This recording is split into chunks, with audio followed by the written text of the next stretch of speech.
Hello, my name is Miranda and this is Lab 4 Faraday's Law.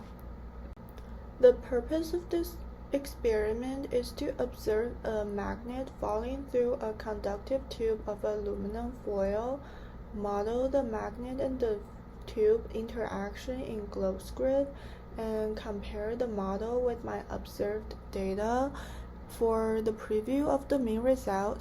So the experimental time I got was 1.61 second, and then the computational time from my closed grid code was 1.24 second.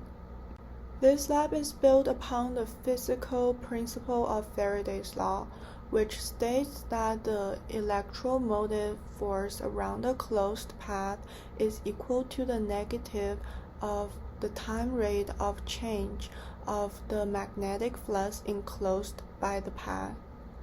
For this experiment, the system is the aluminum foil and the magnet, and the surroundings is everything else.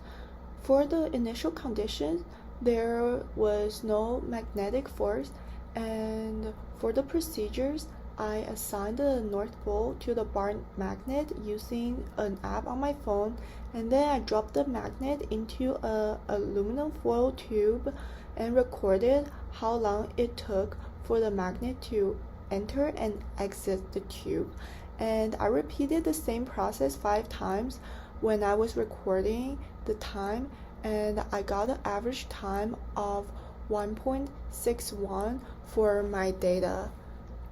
After the experiment, I built a computational model using my measurement of the aluminum foil and the bar magnet. I first created a function to calculate the magnetic field of the bar magnet and another function to calculate the flux on the enclosed ring. And then I start simulation and calculated the net force on the bar magnet, including the gravitational force and the magnetic force. This is the visuals I got from my computational model, and the time from the computational model is 1.24 seconds, which is not too far off from the experimental value that I got. For discussion questions, if the resistivity of the conductor were reduced as close as possible to 0, the magnet would appear as it was falling in free space, so it would speed up as it drops rather than reaching a terminal velocity in the resistor. And the second what-if question, what if holes or slots were cut into the tube? So there would be less rings in the model, and therefore less current will be in the space, and therefore leading to a weaker magnetic force. So this can cause the magnet to fall faster through the tube. In conclusion, this experiment was performed in a relatively accurate and precise way, since there was no big discrepancy between the computational model and the experimental values in terms of the result they yield.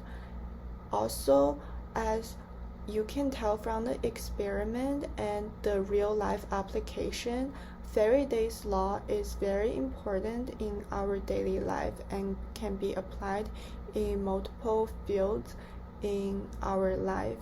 But there are still some possible sources of error in this lab.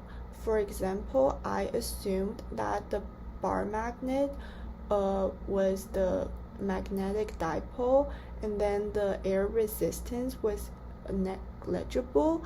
And also, I could have made some mistakes in terms of using the stopwatch, so the timer might not be very precise, and the aluminum foil may have its slight magnetic field as well, and I definitely neglected that in my experiment. Thank you.